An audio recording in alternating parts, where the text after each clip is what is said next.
Burlington Police Chief Thomas Browne recently gave us a tour of the department to point out the myriad of issues the over 100-year-old building is facing and what his staff and the public that visits are subject to.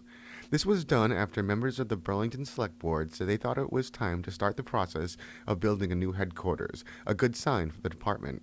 However, town meeting would need to approve the funds for such a project, so Chief Browne wanted to give them an easy way to see inside. Here he is. The original building was built in 1897, the Union School, and I got that out of John Fogelberg's book about the history of Burlington. And then the police department came here, I want to say they opened it in October of 1992, so probably around 89, 90. They started to come up with the idea to renovate the Union School, which was a bank at the time, and make it a police station. Over the years, as you've seen walking through here with the water damage, the deterioration just came upon us, and it's been a kind of a runaway train at this point. So when Chief Kent came here in 2010, he originally started to call out the possibility of getting a new building. Coming in from outside with outside eyes, he saw some of the things that probably many of us were just accustomed to. But you've seen some of the issues in here. We've got we're throwing good money after bad to keep this building going in the right direction, and it's not working. So let's get to the tour. Here doing his work, all of a sudden he gets a literal flood coming down on top of him in the workstation. The AC unit that's above him overflowed. So my understanding is they've got like 1-inch PVC that's plumbed into these systems that doesn't handle the amount of condensation that it has to drain off the system. It backed up through the relief and ended up coming down right on him. You can see those 9 ceiling tiles are all new. That entire area basically came right down on his desk. The whole screen of the light was filled with water. You could see it. So the issue was, do we throw the light on? Can we even throw the light on? So the electrician and the plumber both had to come over with facilities. And we've got a new vent cut in there, or return. But that's not the first time this has happened. It's been repeatedly over this lieutenant's desk, and this is going back 6 or 7 years where that same process has happened here.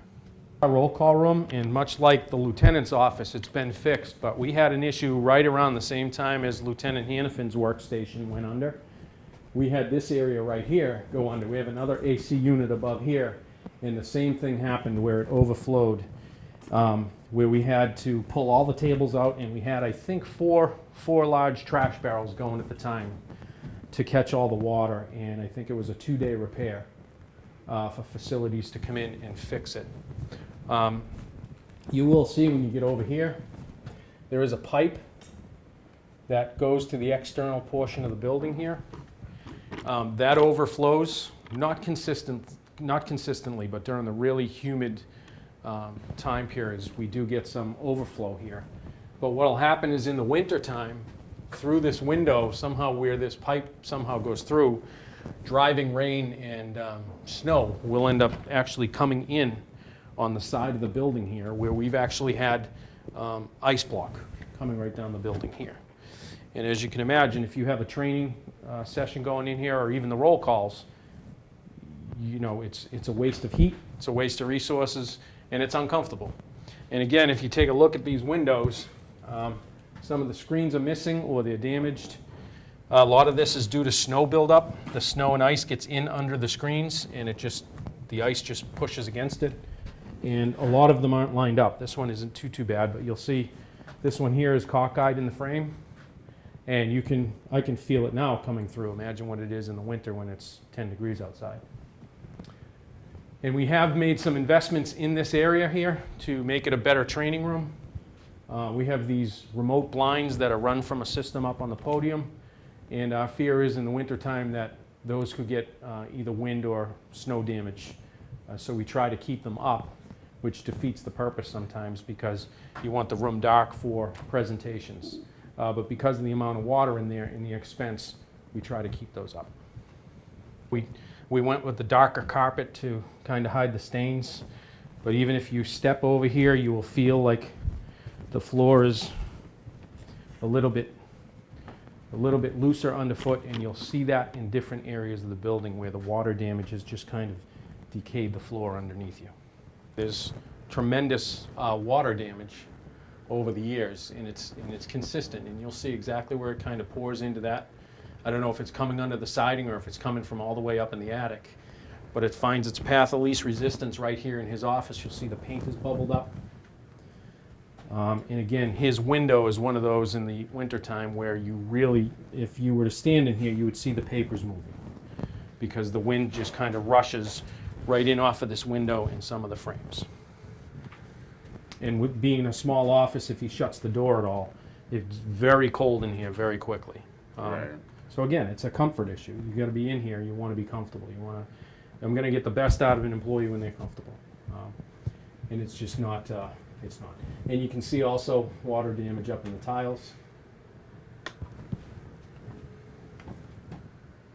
And the vent has been cleaned recently, probably within the past couple of months, but already you can see the vent is starting to take on some more debris. But the problem is we had some major water damage in here a couple of years ago, and the town had to come in and basically fix this entire ceiling area in here and skim coat and try to make it look good. You can go by. Oh, hey. How you doing? So this was done, I want to say about 3 or 4 years ago. So that's why this vent still looks pretty good. But again, if you're walking through here, you're going to feel very different areas on the floor where you can hear it cracking underneath you at times, and that's due to water damage and just decay. This building, I believe, this portion of the building was built in 1897, and I don't know that there's ever been any upgrades to the structure itself here, and you can feel much different underfoot here. And that's in various parts of the building as well. And again, you can see different areas of water damage, getting behind the door panels. And we actually had to have the fire department respond over a couple of years ago during the spring one time because there was such a noxious odor and smell in here. They had to vent out the building. And I believe we attributed that to the electric panel downstairs.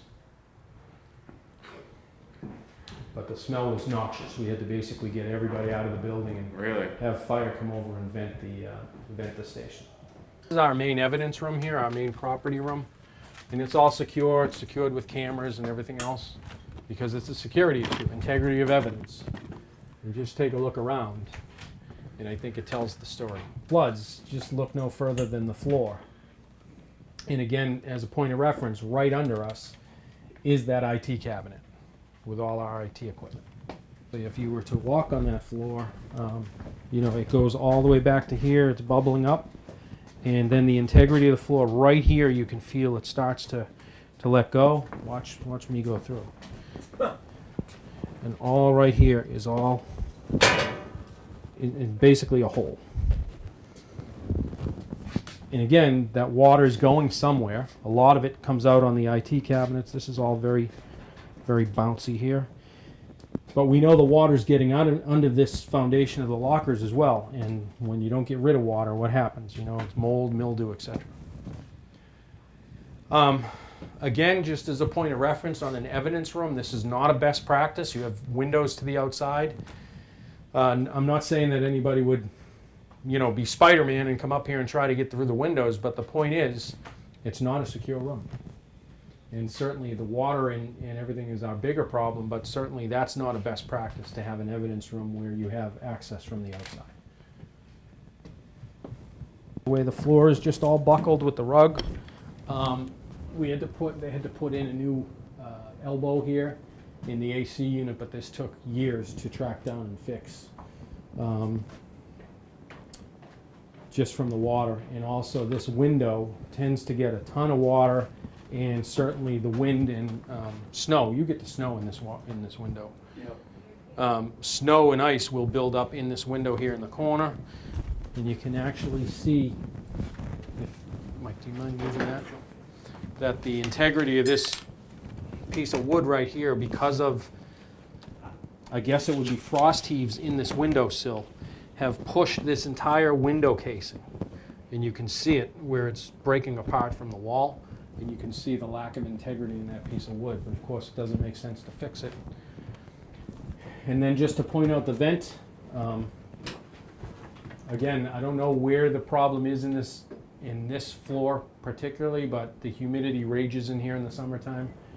And you can see that vent. That vent is, I don't know how recently been cleaned, but we do have our custodian clean it. And they build up very quickly.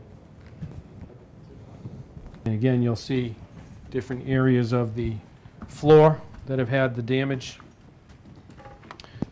And the integrity of the floor. If you walked in any of these rooms, you're going to find different pockets of degraded plywood.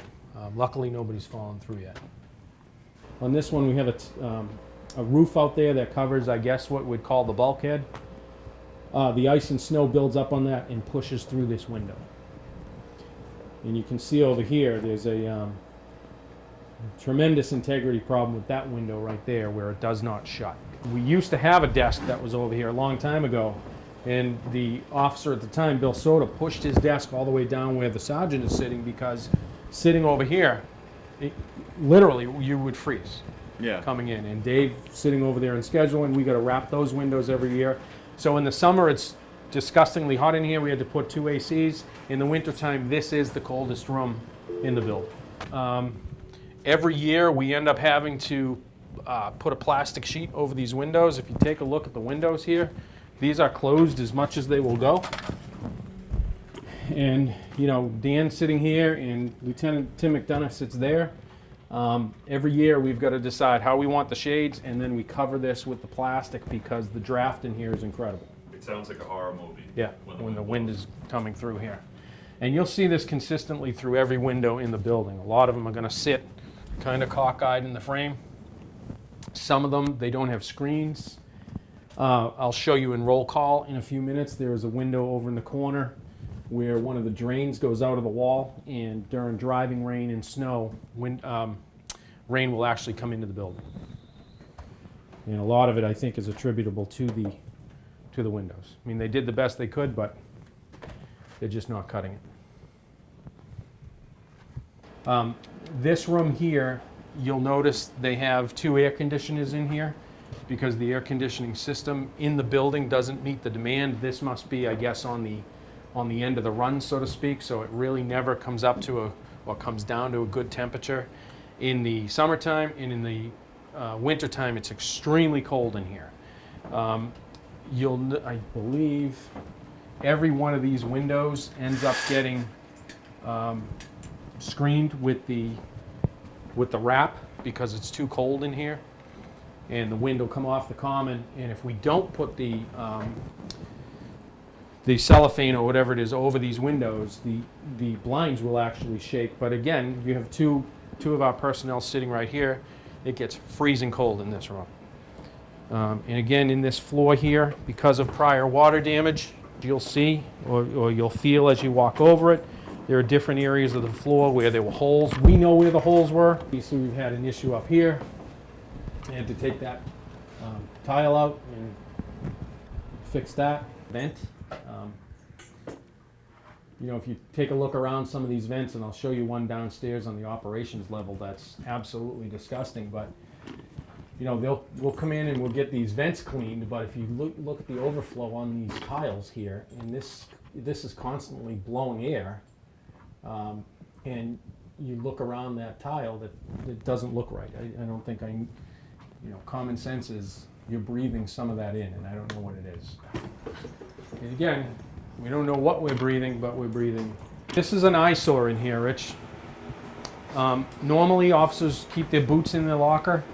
You can't keep them in the lockers because they're developing the mold, so people have their stuff out. If you open a locker, you immediately smell it, and you can see the mold that's developing on this winter coat. Now, to give you a perspective, this coat right here probably cost anywhere between $280 and $320. And there is mold all over it. I couldn't expect one of my officers to put that on their body. The condensation builds up on these lockers where you've actually got fingerprints coming in here. just when they shut the locker door, the fingerprints. Take a look right over here at all the vents. So what we would have to do down here is replace these lockers. And again, do you put a Band-Aid on a hemorrhage? I don't think you do. We've now introduced in here some tripping hazards. We do the best to tape them down, but obviously that's a hazard. There is no integrity at all to this floor. We've had to have the roof, the shingles replaced because we've had water come in. And one time the water was so bad it came down in through the front somewhere here, took the path of least resistance, and went all the way down into the basement into our electric panel. And you can see our air handlers are up here. So with the problems we have with the AC, they're up here quite a bit, and it's very tenuous to walk on this.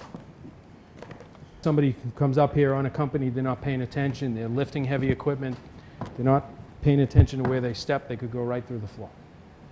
While we're here, this right here is the plumbing and electrical access to the cells. We have cells on the other side, which is in the cell block, that we cannot use because either they can't get the parts or they can't access what they need to in equipment. So out of our 10 cells, 2 of them are out of service. Actually, 2 of them are definitely out of service, and I think that a third one is going to be out of service as well because it won't pass the hot water standard for the state. Cell block here, we are basically going to take it out of service because they can't fix the part to fix that sink. So we lose a female cell. Under mass law, females have to be sight and sound separated from males and juveniles. So we lose potentially a cell. And this is the cell block that you saw during the meeting. We've basically taken it over and used it as storage. Out of service, no water to the plumbing. We cannot put people in here, and we have to keep this notice up. This water bubble here is a problem because what happens is the system, the way it's designed, is we get sewer gas that will literally come up through the pipes. We've never complained necessarily about the space of the building. The problem is it's not usable space. Look down this hallway. I think by code we only need 48 inches in the hall. I mean, we've lost a lot of usable space in here, a lot of square footage, and as a result of not having places to put people, we've had to commandeer a couple of offices for different things like the IT room because you have to keep that secure. So Right. We're kind of burgeoning at the seams a little bit, which sounds weird because when people look at the building from the outside, it looks monstrous. The problem is there's a huge lack of usable space in the building.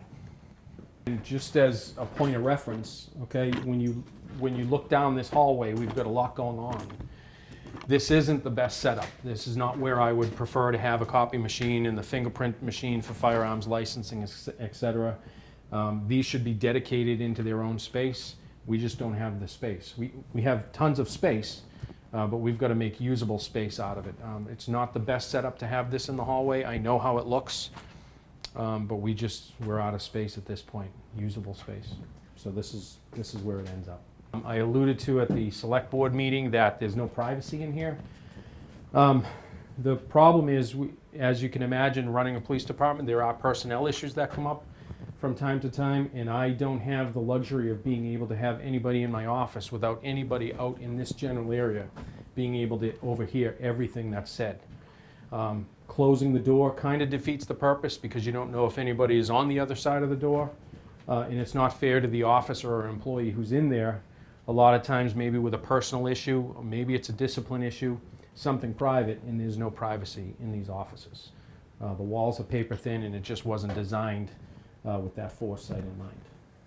If you have a civilian in here, right over here is what we've had to use as an interview room, this door right here. You potentially could have a civilian in here at any point in time, dealing with an officer on a report of crime, they're a witness, victim, etc.